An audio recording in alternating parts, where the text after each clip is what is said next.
Show up and do the work. Pretty simple, right? It's the simplest thing in the world. You show up, do the work, results come.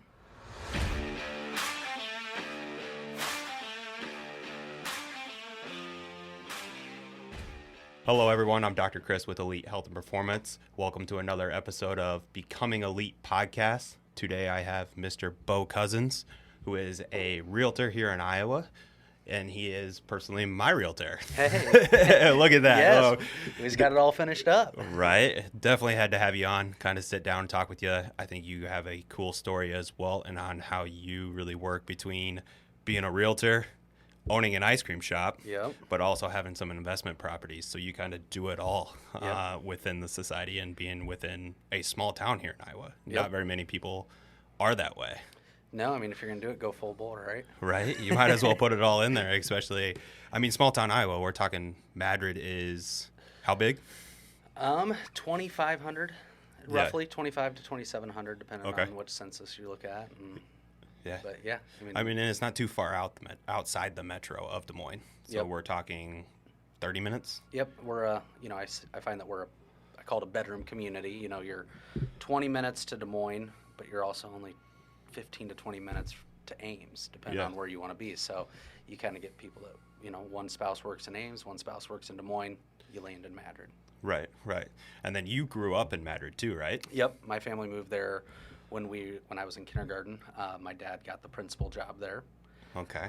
Both my parents in education, so why I'm in sales, I'll never know. But, yeah, we'll have to talk about that, how it really drove you to be sort of a salesperson, right? Yeah, I was that kid that I was not a bookworm by any means. No. But both my parents were in education, so that's what took us to Madrid back in 1998. Yeah. So that's how we got there. And then, so you grew up in Madrid, high school, go off to college? Did 1 year at DMAC. Okay. That's when I figured it out for myself that I wasn't a school kid. Yeah. Laughing now with my mom, she goes, well, I knew that when you were in 5th grade. It seems like moms always know, right? Yeah, she's like, the parent or teacher's always calling saying Bo's just talks in class, or when you go to the parent-teacher conference, Bo, just talks. He likes to talk. I'm like, yeah. It makes perfect for sales. Yep. I mean, that's where we streamline into the sales mode, right? Yeah, I remember it was my senior year, and, everybody's getting ready for college, and, I'm like, Mom, I think I'm going to go to DMAC. She kind of, was shocked, and I'm like, what? Yeah. She goes, I didn't know you were planning on going to college. I'm like, well, isn't that what everybody does? That's what you did, Dad did, that's, she's in education, so I'm like, why is she looking at me like this? And she goes, I just thought you'd go into sales.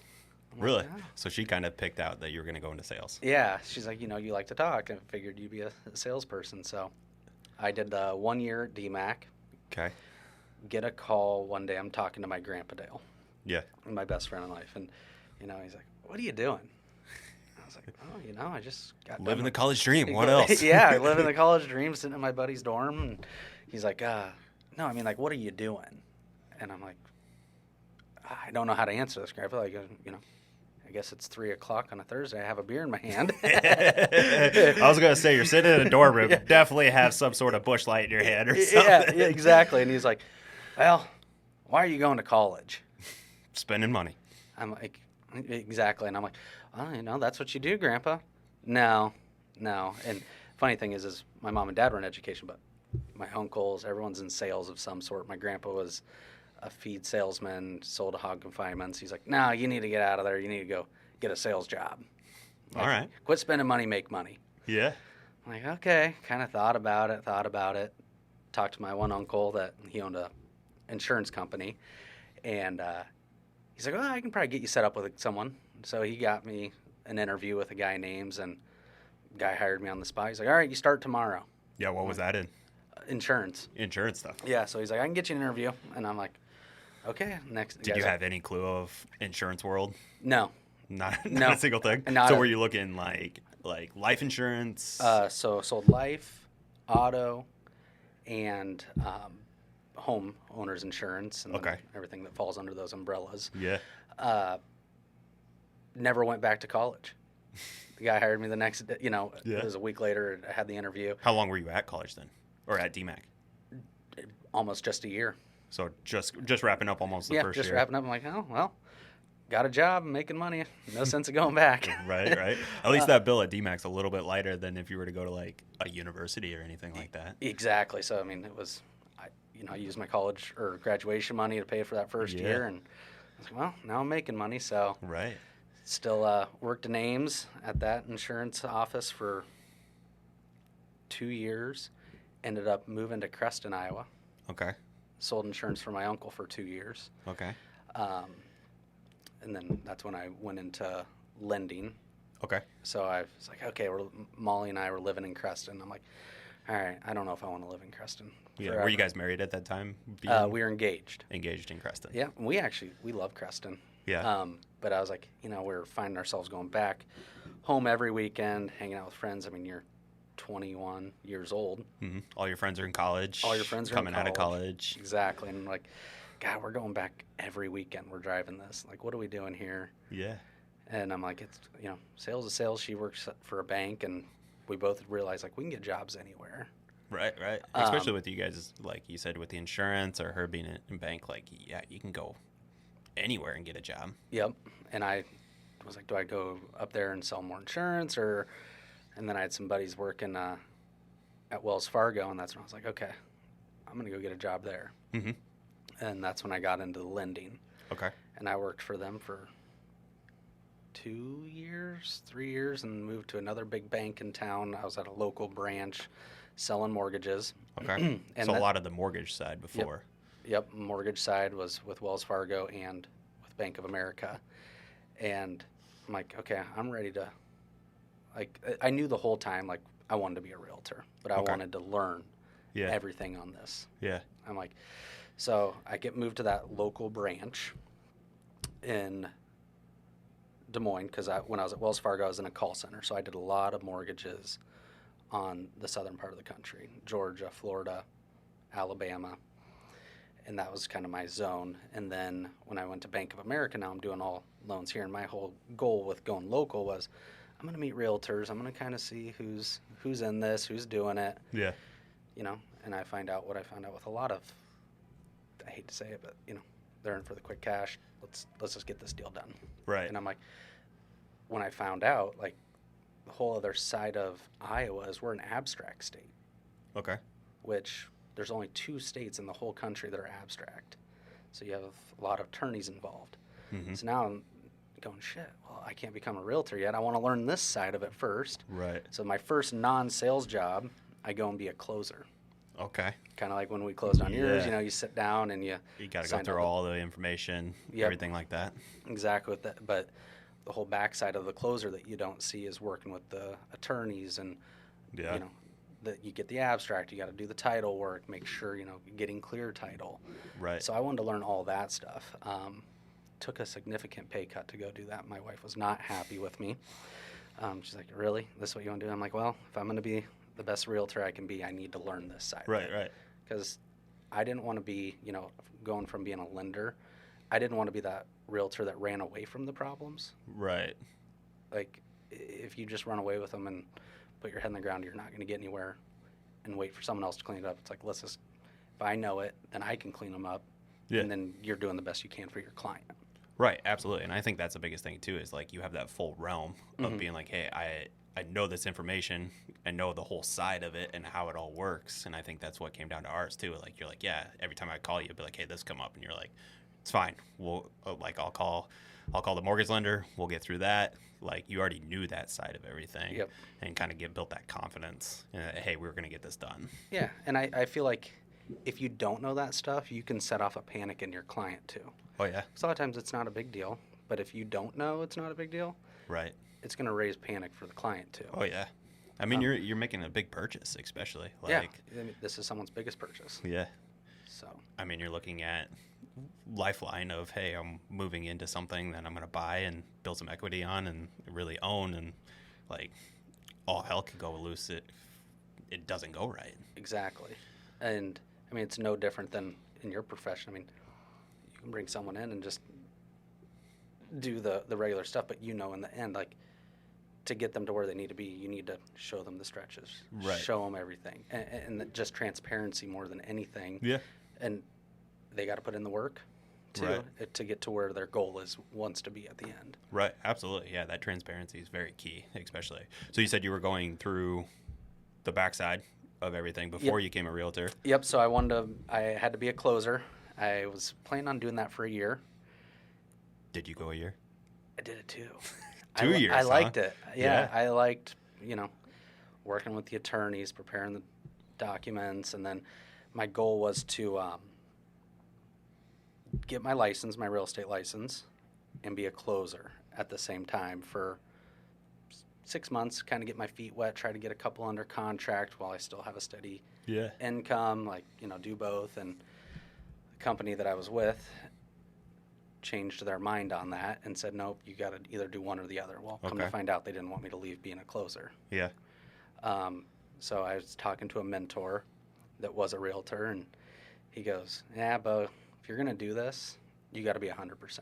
Right. You got to just dive in, and he's like, you just make sure you have enough to cover your bills for a few months, and but that's the only way you're going to do the sink or swim, essentially. Okay. I'm like, okay, so put in my notice, and I was a full-time realtor, and things were going good. And then what time frame was that? that would have been 2019. Okay. Yep. So right before. Yep. Right before, I mean, the whole pandemic, but also like right then, real estate was probably still doing good. I think it was. That's when I bought my other house, but it was still doing really good around then too, I think. Yeah, it was early 2019. I remember because the day after I became full realtor, and pandemic, I can't remember all the timelines, but I just remember I became a realtor. The next day, the governor shut down the state. I'm like, it was like that scene in Wolf of Wall Street. Yeah. He finally makes it to New York, first day on the job, and all the bells just stop, and everyone's looking at each other, and that's what I was standing there. I'm like, what did I just do? Yeah. I just left my steady income job and did this. I'm like, oh great, here we go. Yeah. But it was the best piece of advice I think I ever got from him, was like, you just got to do it. You just got to dive in. Yep. That's the only way you're going to master this. Otherwise, you're going to be a part-time realtor. And as a full-time realtor, there's nothing you hate more than working with a part-time realtor. Right. I guess go definition-wise, like when you're looking at it yourself being a full-time realtor, right? Mm-hmm. What would you say, because you went diving in and you said, hey, I'm going to do a full-time realtor. What would you say a part-time, like advice-wise between the two? You'd be like, hey, here's the differences between those two. The difference is you got someone that's, a part-time realtor is got a day job. Mm-hmm. They're, this is what they're doing from 4 to 10 at night. Okay. Where I'm doing this from 7 in the morning till 10 at night. Right. 7 days a week. Part-time realtor, it's hard to get them to do an open house. Like, oh, that's my weekend. Yeah, because they got their job the rest of the week, right? That's my weekend. Like, I don't want to do that on Sunday. Where full-time realtor, I'm like, yep, that's where you make your money. That's where you got to be. Yep, that's where you got to be. That's where buyers are coming through. You're having the conversations with them. And, a lot of part-time realtors, they're just working with friends and family, which is great. If that's the avenue you want. Right. I mean, as a consumer, I don't want a part-time chiropractor. Right. I don't want to go to someone's garage. And they're just not fully invested. This is, I go to the office every day, and am I selling a house every day? Or people ask me, "Did you sell a house today?" No. If I sold a house every day, I don't think you'd be working out of the office if you sold a house every day. I wouldn't have drove myself here. Someone would have drove me. Right. And I think that's the biggest misconception with a lot of people, especially they look into the realtor world and they're like, hey, that's something easy I can go do. Mm-hmm. And they're like, oh yeah, they sell this many homes once a week or whatever. And that's not even the case. And then they punch they're I always notice this too with new realtors. It's like, and then they start punching it into their calculator. I'm going to make this much. Oh, well, no. No. How much marketing are you going to put into that house? Right. And, you got all your licensing and insurance and even just studying. I kind of look at it as like I'm in the office every day. I'm reading. I'm listening to other realtors. And, that's educating myself. Following what is the market trends, what are the days on market currently in the Des Moines Metro, where are we sitting at, looking at every aspect of it. And it's like, part-time realtor, I always wonder, when they get asked that question, or do they even know the answers? Yeah. I mean, there's full-time realtors out there like that too, and I don't want to feel like I'm dogging on people, but Oh yeah, I mean that's not what we're here to do, but like it's just kind of like I totally get what you're saying. Like whereas like, hey, you're putting in the time, you're putting in the effort. Like a part-time realtor having a full-time job, like wherever they're working, let's say they're over at McDonald's from 9 to 5, right? Yep. Like they're not sitting there going, oh hey, like I can look up all this information. Like you got to have that time. Mm-hmm. Whereas they got to do that from 5 to 10 o'clock at night, like, and that's not having a home life. Yeah. Like, there's no way you could. No, and you're taking the time and really putting in that effort of being like, hey, what are you guys seeing? What is the stuff? You're reading up on stuff, listening to people, making phone calls, saying, hey, like, what do we need to do, or what's the trends look like so that we can keep house sales going, or get people into the right situations. And then, like I said, even just talking to the realtors, I mean, in our office, I mean, I think by the end of the year we'll approach, I think we're gonna have 50 agents in our office. That's crazy. And it's a new office, so but you know, there's a lot of high level agents in there, and we're just having high level conversations of, hey, the market has definitely changed in the last year. Yeah. You know, we definitely saw that. we saw that, you know. Yeah. I mean, it's you went from a seller's market to a buyer's market pretty damn fast. Yeah, absolutely. I mean, homes weren't sitting on the market for more than a day. Yeah. Now we're seeing them. I was just talking to an agent the other day, a big agent. He's like, dude, I just wrote an offer on a house that was on the market for 40 days. I'm like, okay. He's like, isn't that crazy? Like, he's like, what do you think's wrong with the house? Or you think there's something wrong with the house? I'm like, no, that is normal. Yeah, it gives you a chance to go see the house and make a decision. Before the pandemic, it was normal for a home to be on the market for 30 to 60 days. And, you know, as an agent, that's something that we've had to that's been a challenge with sellers. Right. You know, like, why didn't my house sell in the first 2 days? Right. It's like, well, in the last year, that has changed. You know, we're sitting days on market is a normalcy now versus, hey, pandemic was less than an hour? Like it felt like it. Like some houses were even sold before they even hit the market. Like you had to know someone that was going to sell a house or what you wanted before you could actually get something or be anything close. I think people were just going out and buying whatever they could. Sight unseen sometimes. I've heard that. I've heard sight unseen. You know, there was people that buying a home without an inspection. Yeah, it's like wild. Really, like you know, if it's older home, like at least do your due diligence, do the inspection. But I tried to never write one. I don't think I ever did write one during that whole thing. Okay. Without an inspection. Yeah. I mean, especially with that I'd like stuff. to go back and look at all that. See if I did. See the stats on it and see like what inspections were, or if those people are selling, or if still in those homes would be kind of crazy. Yeah, and like, but now, in a buyer's market, I mean, in the last 2 years, I've wrote 5 reverse offers. Okay. And just had one like a month ago that, you know, now what a reverse offer is, it's the seller writing an offer to a buyer. Okay.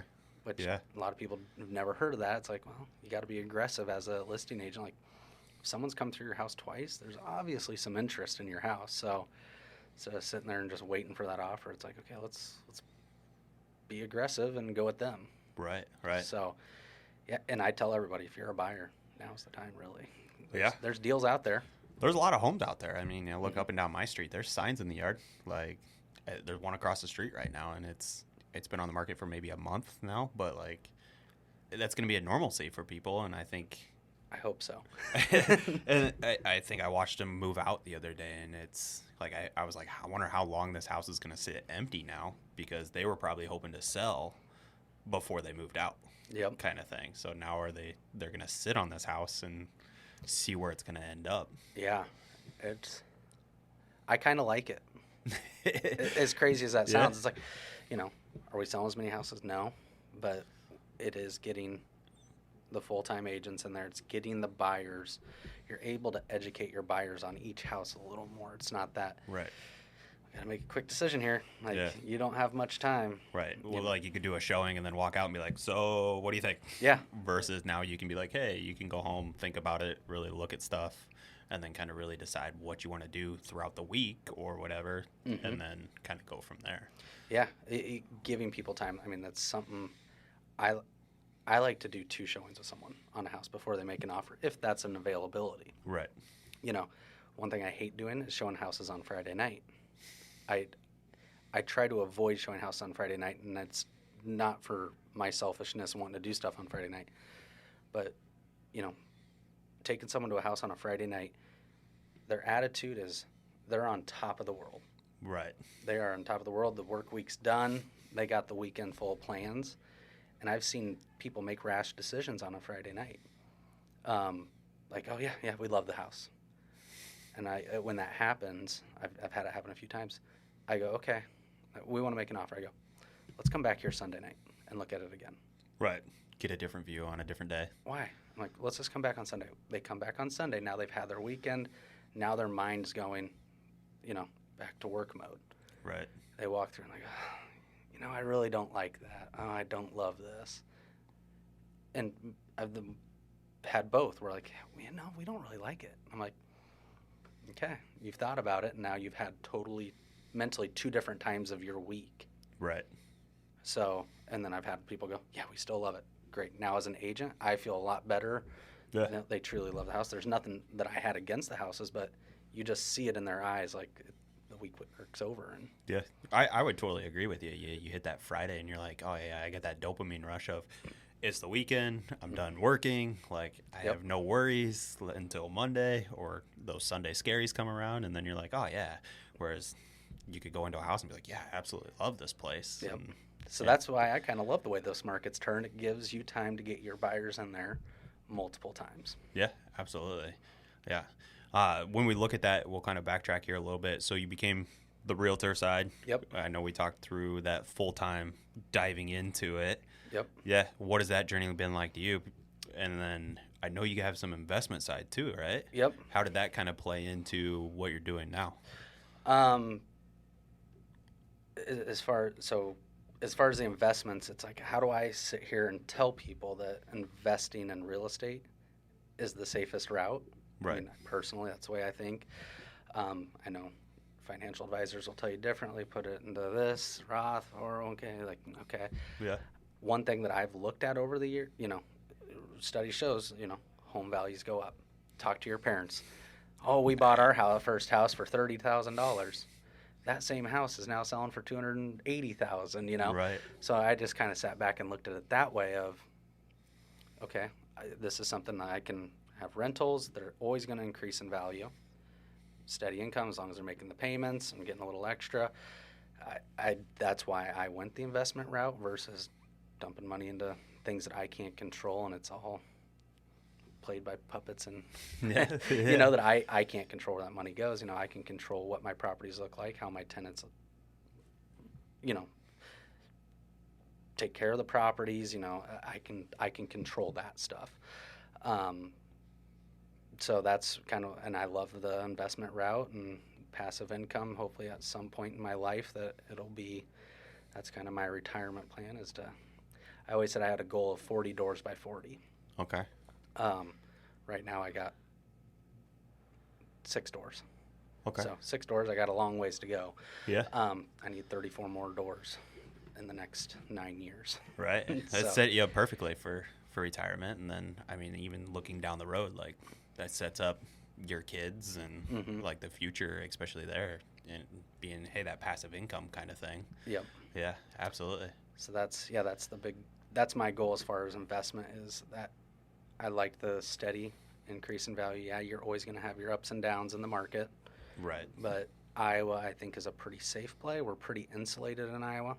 We're not like the West Coast where home values go up 40%, but they drop 50%, and then back up 30%, drop 20%. Like right.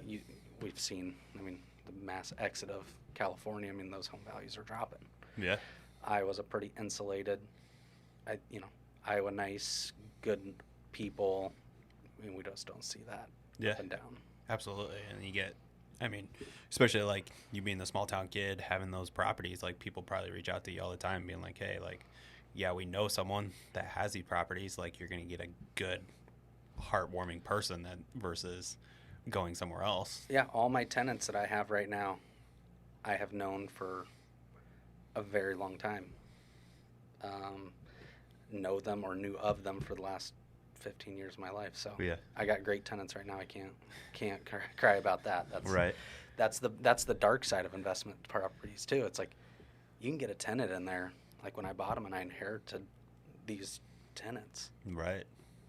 I mean, I'm not going to lie to everybody and tell you that it was great. I mean, you're telling people like, yeah, I'm not going to renew that lease with you. Yeah. And it's not because I'm raising the rents. It's more because of this place is trashed.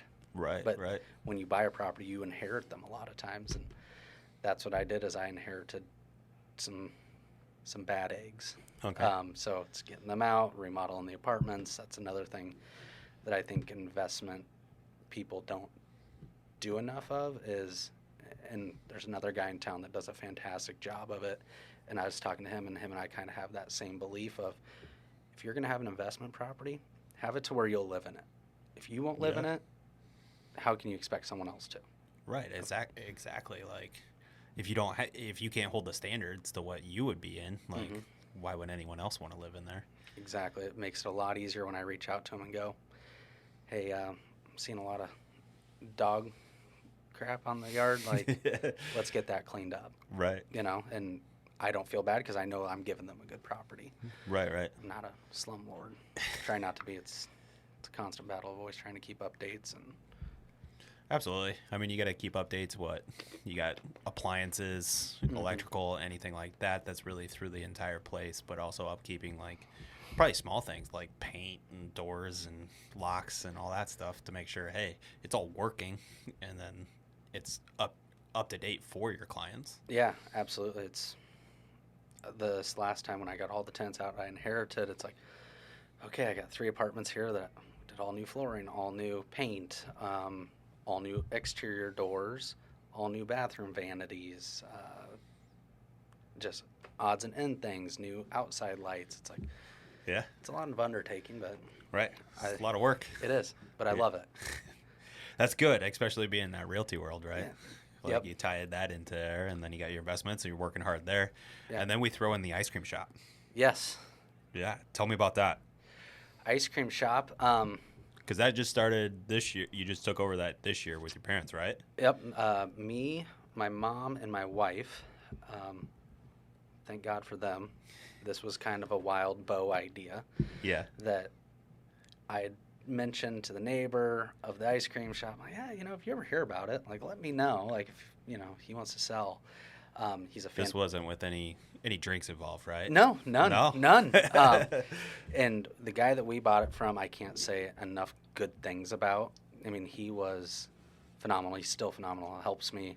I call him. I have a question like, hey, dude, is there any tricks with this furnace? He's like, yes, there is. I'm like, wow, okay, what is it? He's like, yeah, that's a long gas line. He's like, you got to turn it on and off. That's kind of a side story. Yeah. And I'm like, oh, it works. He's like, yeah, sorry, I should have told you that. But you're like, hey, do you have a manual of all this stuff? Write this stuff all down. Yeah, he's an old school guy. He's like, you just pick up that phone, call me. But he had this ice cream shop, and because how long was that ice cream shop there before? Since 2007. Okay. So it was. Well, I can tell you, it was. But it was an older place, right? Yep. So it's a 1930s gas station. It's called the filling station in Mattard. And so I mentioned this a few times to this guy, and I get a call from a realtor in town. I can tell you it was on September 28th of 22, because that was the day my kid was born. Okay.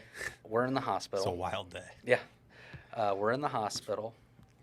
Get a call from this realtor in town. He goes, hey, so-and-so said that if he ever sold the ice cream shop that you might be interested. I go, yeah, absolutely. And he goes, okay. He goes, this is what it is. And I'm like, I'll take it. And he's like, really? You don't want to go talk about it or anything? I've done this to my wife too many times. I can't do it again. That's how we bought our house. I didn't tell her. So I'm like, yeah, no, this is great. I'm in the hallway of the hospital.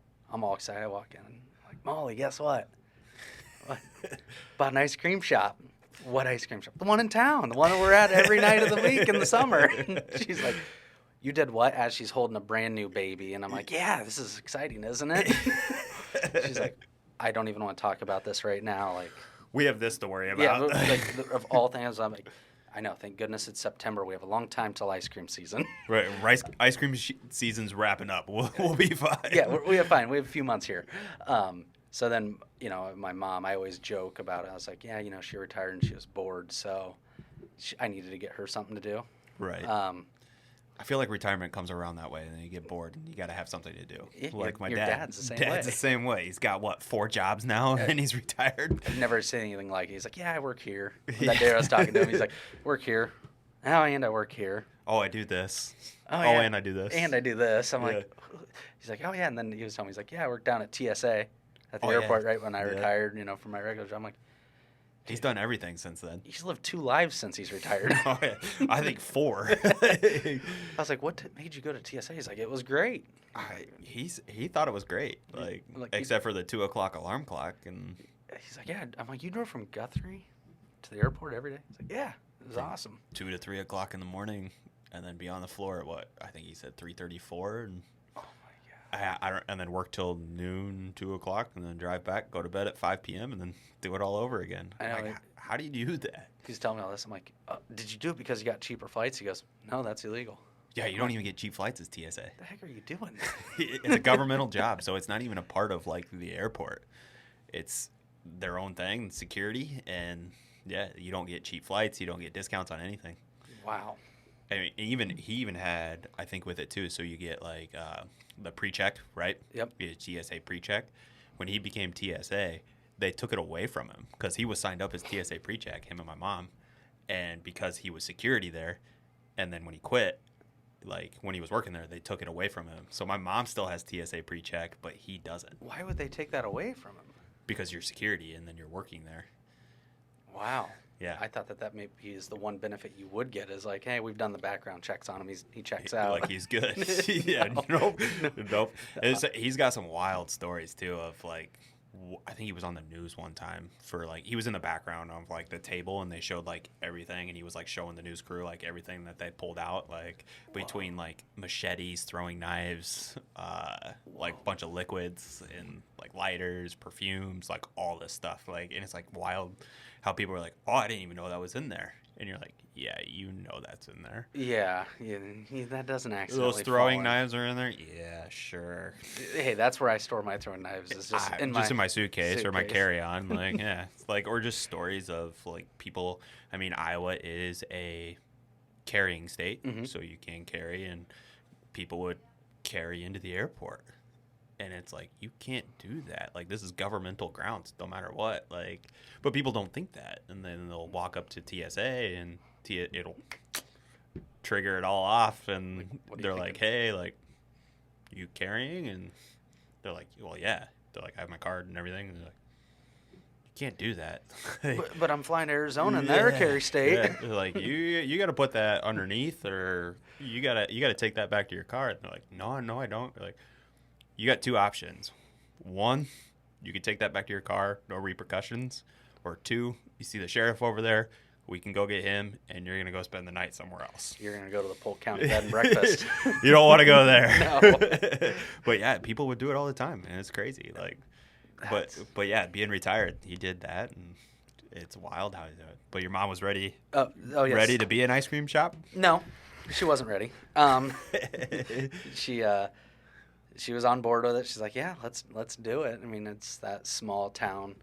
Everybody loves the ice cream shop. Right. I think somebody would have bought it if we didn't. That's not why I did it. It was more I didn't want to take that chance of it being gone. This is where, like I said, we went up there 2-3 nights a week, and you see a lot of people up there, and it's just it's that small town thing that's still alive. Right. I drove out there and grabbed some ice cream one night, and I thought it was really cool because it's that community aspect, especially being in a small town. You grow up in Iowa, Guthrie Center was 1,300 to 1,500 people. Yep. You know everyone, you know the businesses, you know the owners, and having that community of, hey, we can go to the ice cream shop and hang out. Like you guys have like it's really cool how it's all set up there. Yep. Because you have the canopy, you have the picnic tables with everything, and then people just come in and hang out. Yeah, and it's to describe it to the people listening, it's a 1930s gas station.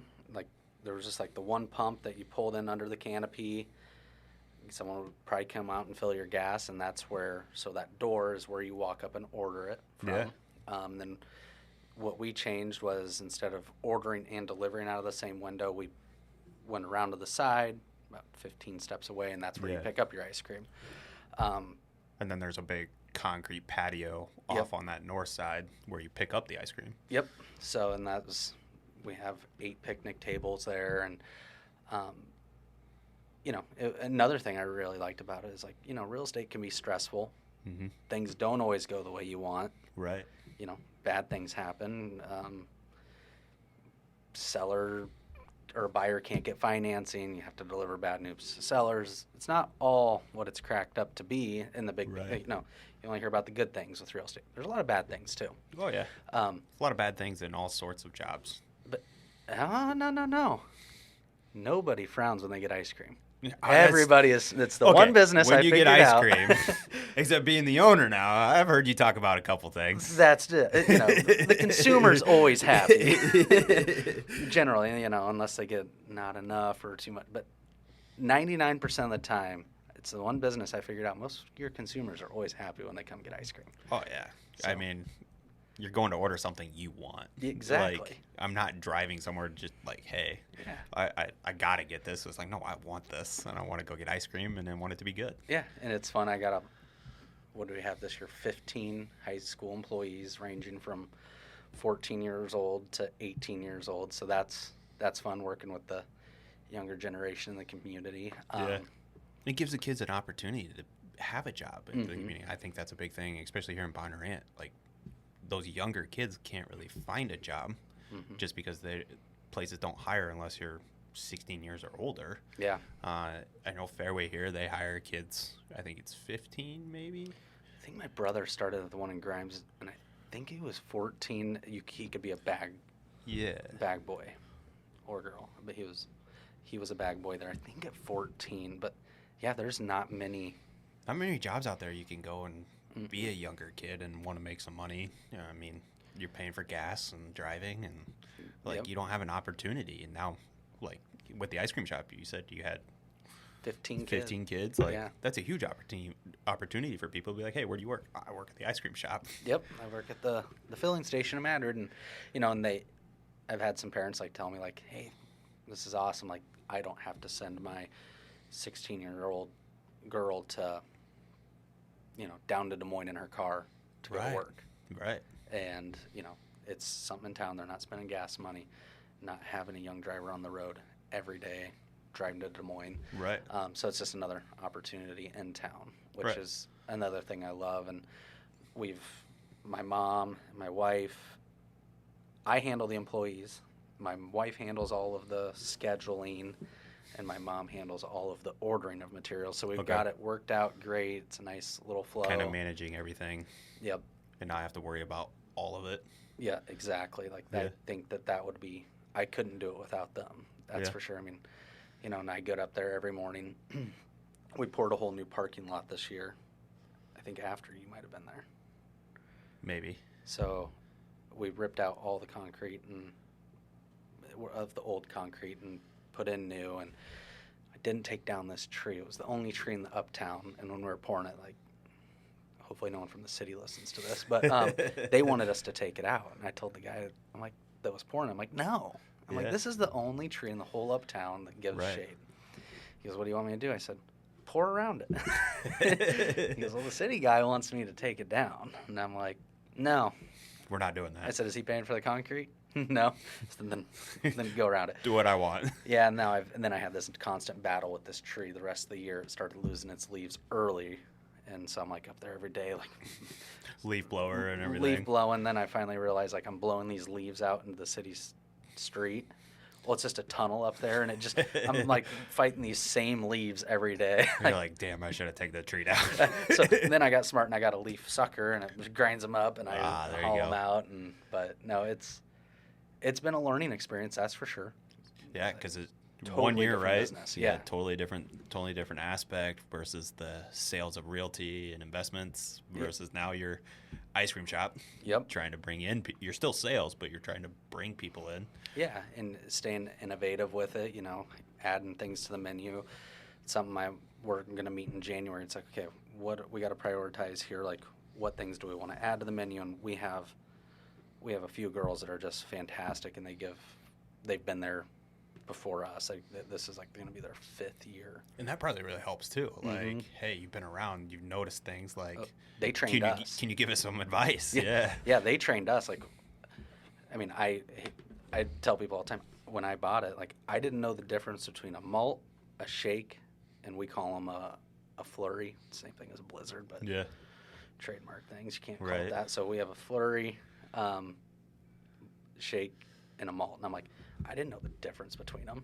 I honestly couldn't tell you the difference. I could probably name a couple things, but wouldn't know the main differences. Well, I'll tell you without telling you, like a 14-year-old girl told me. Really? I'm like, so the shake, it's got milk in it. Makes it shake where you can drink it out of a straw. And then a malt obviously has malt mix. And a flurry is all the topping stuff. I'm like, oh, okay. So 14-year-old girl's just looking at me like, you didn't know this? I'm like, nope. No, I just order it. I never know what to order. Should I order a flurry? Should I order a malt? And then I'm always on the run, so I just get a shake so I can just drink it. Yeah, I'm like, I really didn't. So, but now I'm an expert in all of that. So we'll give you a couple of years, and then we'll start quizzing on ice cream, and you'll know everything, right? Yeah, that's the thing. Like this year, like, what do we want to add to the menu? Well, I learned last year, like looking at sales, and we all tried to be hands-on. My mom, Molly, and I tried to, one of us at least be in there once a week working a shift. Yeah. So, I mean, you're going to learn a lot from your employees. Right. They're going to talk. Oh, yeah. And then just hearing customers, and one thing, like dairy-free. A lot of people have dairy, so it's like, okay, we got to get something dairy-free. Yeah. So we're going to add a dairy-free option in the hard pack. And then I'm also working on a lemon-flavored soft serve. That'll be good. That could be dairy-free. Yeah. So just some interesting, different things to bring. Yeah. And especially into that small town. I mean, because, people are probably like, oh, I can go to Des Moines, 30 minutes away, go get this. Or they have it right here in town. Right here in town, and keeping young kids employed. So. Right. And I mean, even having the young kids there, like, they probably drive in their friends and be like, hey, come get ice cream tonight. Like. Yep. And the girls, like, every week we did a different girl got to put her flurry or creation out there. Yeah. And that was fun seeing some of the things they came up with, because we've added 2 things because it was such like, it was only available for a week, and then like we'd have people like, I want this, I want that one. I want this one. I want this one. All right, it's going on the board. Yep, it's on the board. So yeah, but it was just another avenue of, again, investments that beginning I just took a risk on it. Mm-hmm. Didn't know anything about it. It's been fun. Obviously very time consuming. Yeah. The guy across the road that lives in the apartment that I know, I worked for him in high school, always come out, is that all you do is work? Yeah, I'd rather die if I didn't work. I mean, he's like, you need to slow down. Yeah, well, maybe. Slow down later. I'll slow down when I'm your age, John. Yeah. So when you look at all of that, so you have your realtor side growing up, small town, jumping in, you learned all that background of sales, realty, investments, now the ice cream shop. Mm-hmm. You tie all of that together. What would you like tell yourself as, like, before all this happened? Like, if you were to go back and really say, hey, would you see yourself in the position you're in now? No. I mean, yes, in a way, I would. I always have had that. I was never a scholar, but I always knew I had that drive. Like, Mm-hmm. as long as you put in the work, I mean, and you know that from wrestling. Yeah. We can always link everything back to wrestling. Oh, yeah. It's the true thing of, you put in the work, you get the results. Right. You're put by yourself. Yeah. It's the one sport that, I mean, I'm sure there's other sports out there, but it's the one sport that you don't put in the work. we're in Iowa. We're going to talk wrestling. Yeah. I mean, it is one way or another. Yeah, swimming, you could say that too. Like, Yeah. you don't put in the work, but I mean, it's that one-on-one competing, that Yeah. there's no one else out there with you. So sales is that game of there's no one else out there with you. I've we have almost 50 agents in our office. Yeah, they're all there with you, but they're all competing with you too. They're also your competitors. Right. We don't look at it like that in our office. We try not to. We all have different spheres, but so yeah, I think I did know that it was something I had in me. I knew I always wanted to. Do I call myself successful yet? Not yet. I mean, that's just not. There's where always it that is. drive. There's always always that step. more. You always want a little bit more, and it's not greed. It's more self-assurance, Yeah. that you always want to do a little bit better. Always want to do a little bit better. Yeah, absolutely. I mean, and then when you look at it, what would you tell yourself, like coming into high school and stuff? Would you tell yourself like, hey, should have put more time here, not time here? I wish I would have put more time into wrestling. I mean, we all do. Yeah. We all wish they'll go back. I mean, you look at what the kids are doing now. What kids are doing nowadays is just, it's so much. I don't know. It's not easier for them, but like the avenues of getting like stuff for them, like the care we provide here in this office for athletes. Yep. The nutrition aspects they can get, like it's a lot different environment for those kids. Yeah. To be able to like. When I was going in on Sundays and being 15 pounds over and trying to lose weight, like I was doing that all by myself, but I was also eating whatever my mom was going to cook. And my mom didn't know nutrition. She knew what was healthy, but I was going to lose what I could. Yeah, like, this you got to fill your tummy, Christopher. Yeah. You just got to have a good meal at least once a week. You're not going to have an energy, and you got to eat this chicken. And I'm like, okay, I'll go eat it, but then I'm going to go downstairs on the treadmill and run for an hour to try to lose it. Oh, yeah. You'd step on the scale, and you'd hold... I don't know, like for me, like I would step on the scale and hold like a Lunchable. I'd step on. Okay, if I eat this Lunchable, I'm this tense over. I'm this many tense. It's like, okay, why did you eat that Lunchable? Like that is not nutritious at all. It's horrible for you. Yeah. And it's like, well, or I always knew like a Tostino's pizza was 9/10. Yeah. So it's like, okay, I'm gonna eat this. Half this Tostino's pizza. Oh, we do the same, especially high school. You go down and you grab carton of milk. Mm-hmm. Carton of milk was 5/10. Yep. And then you could get a Rice Krispie bar, which was like maybe a 10th. Yep. And then you would eat that because you were like, oh, I'm only going to be a half pound maybe. Like, I can lose a half pound. It's fine. And it was absolute horrible stuff. Horrible for you. Yeah, it's like, should have ate just a chicken breast or like you always you look back and you're like I would have told myself this, I would have told myself that. Yeah. But business wise and person or like where you're at now, if you were to look back and really say, hey, Bo, like here's some advice. Or any young kid, even not just looking at Bo, like being like, hey, any young kid being like, hey, you don't have to go the college route. You don't have to do this. What advice would you give someone? It's okay to be a misfit toy. Okay. That's what I would tell a young kid. Like, if school's not your thing, that is completely fine. Like, because I would kind of beat myself up. Like, I knew it in the back of my head. My mom would tell me, like, yeah, I always knew you weren't a scholar. But, like, I always had that thought in my head. Why didn't you tell me? Mm-hmm. But it's okay to be a misfit toy. There's an avenue in this world for you. Yeah, absolutely. If you're a funny kid, go be a comedian. Right. Like, if you're the class clown, no matter how mad that teacher gets at you, go do that. There is, TikTok, podcasts, comedy stores, YouTube, all at your fingertips. Go do that if you're a kid that, like farming. If you're a kid that likes to farm, go talk to a local farmer up at the cafe. He will hire you. Yeah. And then try to work out some deal with him. Yeah. It's okay to be a misfit toy. There's not this. That was the one thing that always frustrated me is like teachers like you gotta go to school. We had this guidance counselor in Madrid. He'd drive me nuts. He'd always like, there's 3 options: go to school, go to the military, or drive in circles. That's your 3 options. It's like a little more I look back, I'm like, that's not the 3 options, dude. No, times have changed. Yes. Like, I totally agree with you. Like, hey, if you have a niche, especially, like, you can know that as early as elementary school. Like, hey, you have a niche and all that stuff. Pursue those niches. Mm-hmm. Like, and parents push them that way. Yeah.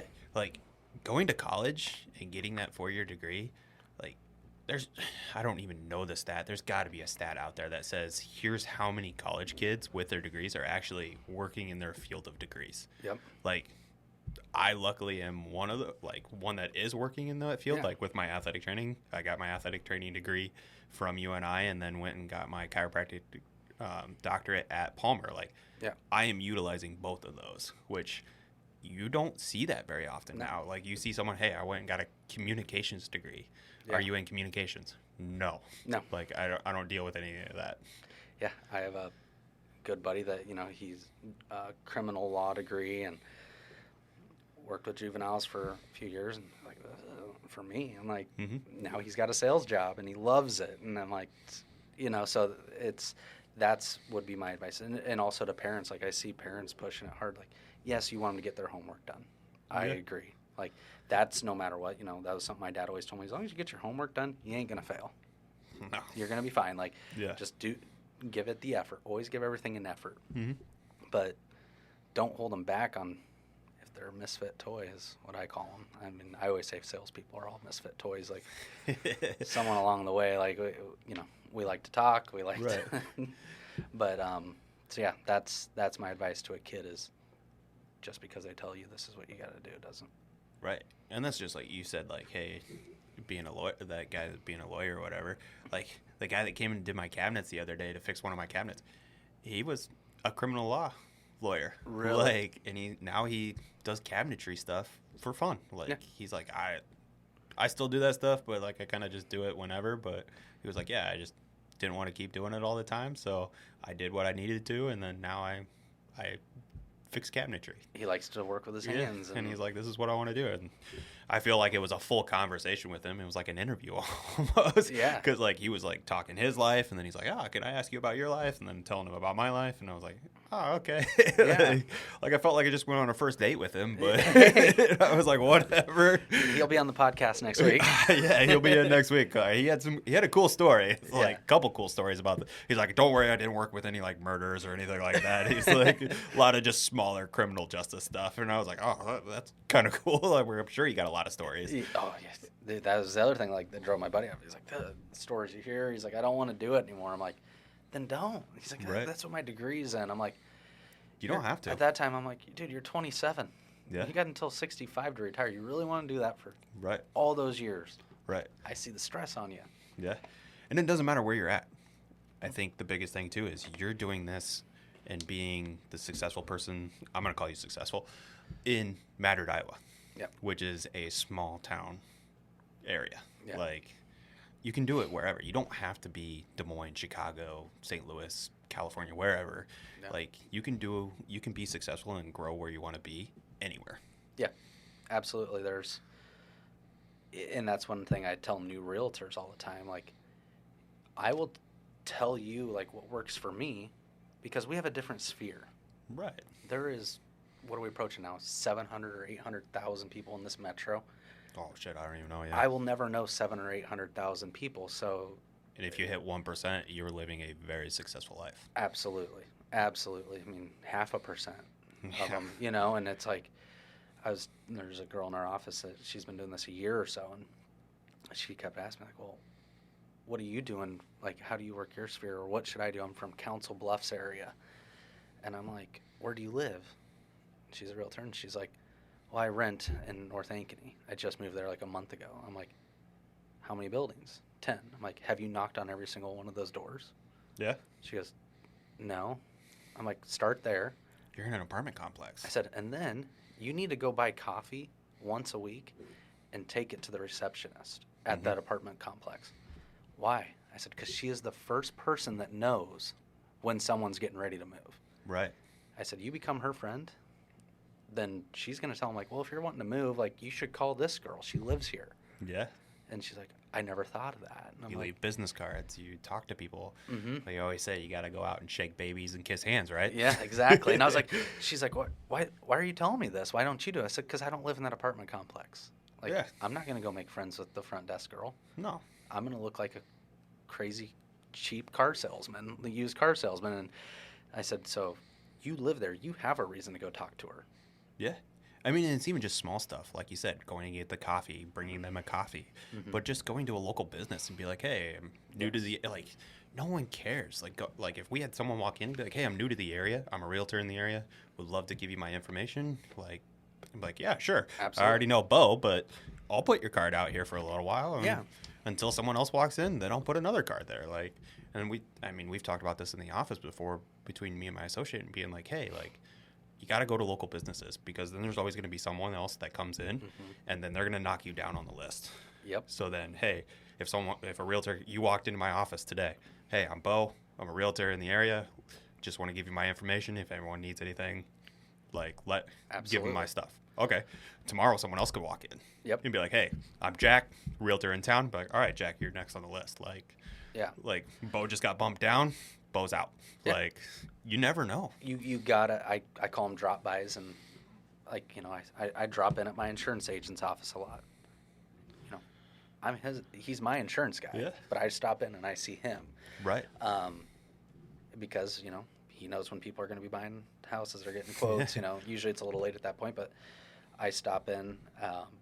Just last week, I stopped in at a guy's business in town in Madrid and sat there and shot the crap with him. And he's a city council member. He's like, "So what brought you in? What do you need?" And I'm like, "Nothing. Just come to see you." Yeah. Today I stopped in at Creative Legacy. Right. Dustin Harbert's in Grimes, Iowa. He does all my apparel. And he's like, "What are you doing here?" He does Creative Legacy team where he's big in the wrestling world. Yeah. And I'm like, I just want to see what you're doing. Like, he does all of the Iowa Wrestling Club stuff. Right. I saw stuff there today he's doing for Gable Stevens, and I'm like, holy cow! Like, yeah. like I just want to see your stuff. And, yeah. See what you're doing. But I also want to stay to the front of their mind. Yeah. And that's that whole ticker of, hey, like, Bo was here today. Like, he just stopped in and say hi. Yeah, I'm gonna refer out to him. Yeah. Like, someone's looking for housing questions. Here, go talk to Bo. Yep. And stuff like that. It's staying in front of mind with people, and you and I have had extensive conversation. Yeah. I don't even know how we got onto this topic, but, you know, you and I have had extensive conversation about social media. Yeah. I told you to put out more stuff. I know. I was just listening to your podcast with, was it Madison? Yeah, Madison Wasson. She does, like, she's a full business consultation on social media. And I was listening to her, she's like, it's just putting your stuff out there to know that you're still in business. Mm-hmm. Especially since 2020. She nailed it on the head. Like, yeah. Social media is the new Yelp page. Mm-hmm. Because if you're not posting or saying, hey, I'm around, people don't think you're there. No, they forget about you. Short-term memory. I mean, and I'm bad at it. You know, you get that self-con, like, is this good enough? Should I put this out? Oh, I go through that every time. I know. I just posted one this morning. I'm like, that's not even good content. But I was like, it's out there. It's out there. Like, that's all that matters. Someone saw it. Yep. They might not like it. They might not comment on it. They might not share it. But they saw it. Yeah. And that's all that matters. And now that's kind of my mindset's changed to that. Is like, okay, Chris, this is right. You just got to put it out there. So I put it out there, and I don't watch it. You don't watch it at all? No, I can't. I cannot watch myself. You're doing more talking ones right now. Yeah. I thought your one the other day was really good with the whole market thing. The Wolf of Wall Street voiceover. And it's stuff like that. Yeah. Like a realtor, I think you can do a little bit more fun. You could do funny stuff every once in a while. But I think your educational stuff is like really good. And I mean, I try to post more exercise, mobility stuff. Yep. That's kind of my niche of where I stick at. But like, I feel like, yeah, I can post funny stuff. I have before, but I've kind of drawn out of that because I drew attention. Now I'm trying to promote something else. Yeah. So that's good to hear from you because it's like sometimes as a realtor, it's like, and I get it. Like I follow a lot of realtors and I follow a lot of lenders. So this stuff's across my feed all the time. Mm-hmm. But I'm like, does someone really want to listen to another realtor tell you this? Yeah. Now's the best time to buy. Right, like, right. You know, if any time's true, now is. But so I'm like always like, do I really want to put that out? And so it's good to hear you say that. And you've kind of pushed me to that, like, Bo, just more social media. Just more social media. It doesn't have to be every day. Mm-hmm. Like some people like to say, hey, like I got to do this every day. Yeah. Like, no, like if you want to do it, like your Monday, Wednesday, Saturday. Like you said, Fridays aren't usually your big days. Mm-hmm. Like Monday, Wednesday, Saturday, I'm at an open house. Like you goofing off in an open house or something funny, like it's gonna gain some attention. Maybe promote it. Like that's social media. To me, that's social media. It's just, hey, and like Madison, even like talking to her for an hour, like I learned so much. She was just like, it speaks of who you are. It builds the framework and who Bo Cosens is. Like, you look at your social media and you can go through there. You can go through my social media. You're gonna know who I am and what I'm all about, especially between the clinic, but also like like what I am outside the clinic because of what I'm putting out there on my content. Yeah. Yeah. So it's that Yelp page. It's wild. Like, she references that, and I'm like, that makes sense. This totally makes sense in the world. Like, this is our new Yelp page. And I get Yelp phone calls all the time here for the office. I'm like, nah, like, I'm not going to spend money there. Is that what they spam call you with? Yelp? Yeah. We get all the spam calls. Oh, mine's always, we can get you 10 to 15 buyer leads a month. Yeah. Would you be open to that? Can you handle more? I'm like, yeah. Do you get the social media ones on, like, they'll pop up, be like, oh, we'll get you 20 new leads every day. Yes. That's so wild that, like, because chiropractors are the same. Like, chiropractors, we'll get you 12 leads within 1 week. And you're like, no, like, there's no way. How do you find these people? Yeah, if I can't find these people, how are you finding them? Oh, this person's from Florida? Yeah. No, I get those emails too. I'm like, oh, where are they from? Oh, they're overseas. Yeah, I'm not answering this back. Well, maybe this guy will come up from Florida once a week for or maybe he'll fly me down there. I don't know. One or the other. But people fall for it. They do. People do pay that stuff. And I don't know. Maybe I'm old school. It's like I want the – but I also – my dad always said it's not a small world. Mm-hmm. It's good people know good people. Oh, absolutely. You put yourself around people that are the same or the same drive. So, like, that's where I want my business to come from. It's like, okay, if I do this person right, they're going to tell their friend, they're going to tell their friend. And that's kind of – I like that old school mentality of it, and that's, that sphere to grow that way. And that's why we didn't really talk about it with your realty world, but, like, in my house buying process and building with Redwood, like, it was such a you made that process so easy. I know we had some hiccups in there, but like, you were there every step of the way, especially, and I think that's the character that counts, and that's why I was like, hey, I'm gonna stick with Bo, and Bo's gonna get me to that finish point, which we finally did. Yep, we got there. And it's like, and that's where I try to do that touch too. It's like new construction. Like, I see a lot of agents, like, they were there at the plans and specs. They were there for the, the red line meetings, and they kind of step away. Yeah. I mean, you only missed one. We won't talk about that one, though. But, you and I tried to go out there at least once a week. Oh, we were. I did miss the one. You did miss the one. Was that the electrical?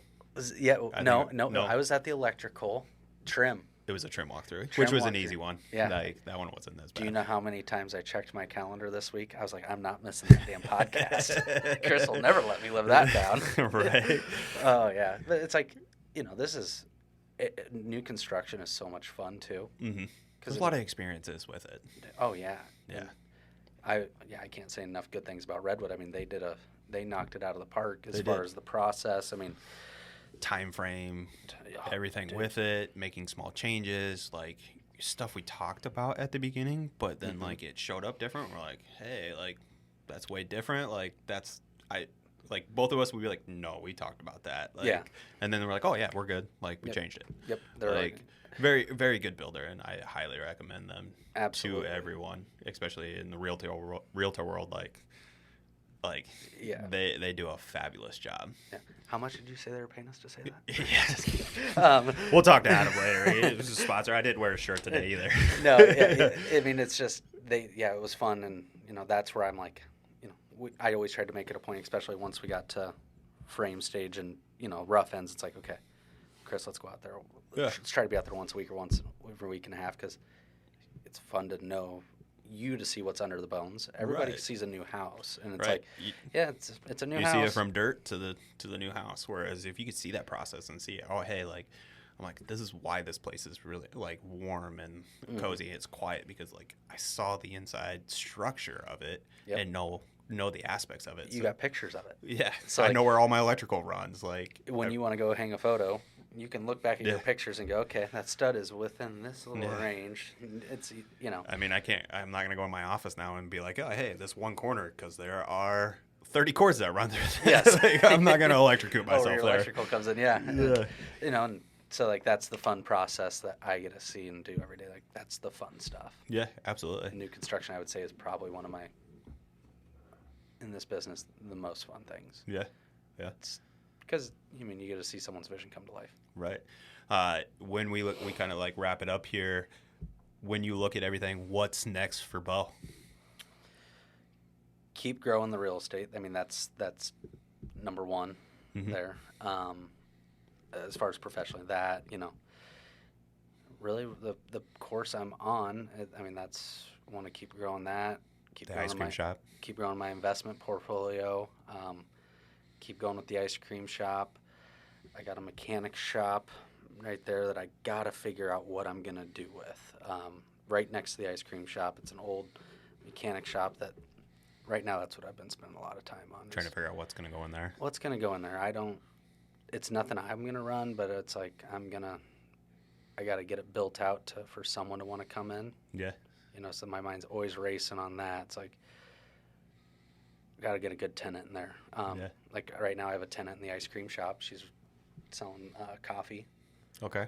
Wintertime, we're not selling ice cream. So is that where you're getting your coffee from every morning? That I guess I've Road. never looked. I guess I've never noticed. Yeah, Mel from Vintage Road. She didn't have anywhere to go this winter, so it worked out great for the both of us. I told her, I said, you just take care of the utilities. She's got a drive-through coffee shop. That's perfect. Because she works out of a horse trailer in the summer. Oh, yeah. Like an old horse trailer that she remodeled. I'll have to show you pictures of it. It's cool. Yeah. So she's in there, and I'm like, okay, now I gotta figure out something for that. So short term, that's what's next for Bo. Long term, I mean, just keep working, Keep grinding. keep grinding Every day, right? Yep. So when you say that, like, what would be your advice to anyone, like especially in the working world? Like, what is that one thing Bo has to say for someone going through it every day, working, saying, hey, like, I got to get to this point? show up and do the work. Pretty simple, right? It's the simplest thing in the world. You show up, do the work, results come. Absolutely. I mean, that's with anything, any business. Yeah. I mean, we were talking wrestling earlier. Show up, do the work. Yep. Like right now, show up and just be present. Like, don't just do the motions. Right. If you're gonna be there, why half-ass it? Yeah. I totally agree. So. No, but I truly appreciate What's you coming next for on. Chris? I want to know that first. What's next for Chris? What's next for Chris? Man, you're throwing me on the spot. This is an interview of you, not me, man. Yeah, well, I want to know what's after walking into this podcast studio. This is absolutely awesome. It's like I said, when you and I just had that conversation of me sitting at an open house, and you were like, "Should I?" I'm like, "Do it." Yeah. What's next for Chris? Continue to grow the podcast. We finally got to get it released. I think that's the big thing there. But just continuing to grow the aspect of elite health and performance. Really trying to dial in what the clinic truly means. I had that definition of being elite. Like, that is always something that's on my mind. I actually have an appointment to go get a tattoo that says "Be Elite." Like, let's go. Because it means something different to me than what it means to someone else. Like, absolutely. Whether that's, hey, showing up and being present and doing the stuff you're supposed to do, like growing the business, being present in life, and just enjoying it. Yeah. I think that's the key thing of anyone out there. Like, my things are, I call them my 3 W's now. They're work, worship, and workout. Like, that's life in a general aspect. I need to get that third one down. Yeah. Workout. It's a little easy for me with the gym, 900 square foot gym in the office, and I have a bike in the basement that's been unplugged for a year. I just need to get it plugged in and just gotta set the alarm tomorrow. I've been just fat shaming myself in the mirror every day this week. I'm like, Thursday it's going down. You just said it though. You gotta show up and do the work, right? Show up and do the work. Yeah, I always, You got a little more difficult. I never try to start my diet on a Monday because then I phase out by Friday. So I've always learned, start that diet on Thursday so that way you make it through that first weekend. That first weekend's always tough. That's my goal tomorrow. Is I'm getting on that bike and I'm getting on it for you. And if I don't, I'm gonna fat shame myself again in the mirror. No. We're in the winter in Iowa. Like, there's not a whole lot going on. We get a little leeway. Yeah. Maybe. Well, there's popular opinion on all that stuff. Yeah, my wife is. You got a little bit more lifestyle though. You got the wife and kids and younger kids. So. Yep. But no, I truly appreciate jumping on, being here. I think people really enjoy listening to kind of your story, what you do, how you came through everything, and I think it will create some value for everyone. Awesome. I appreciate having me on and look forward to coming back. Yeah, absolutely. Hopefully. Definitely have to have you on again. Hopefully. Yeah, we'll see where Bo's at in a year, right? Yes, let's do that. Let's see where we're at in a year. We'll have a recap. Yes. Recap in a year. See where elite and Bo Cosens is at. Let's do it. All right. Thank Thanks, you, sir. Chris.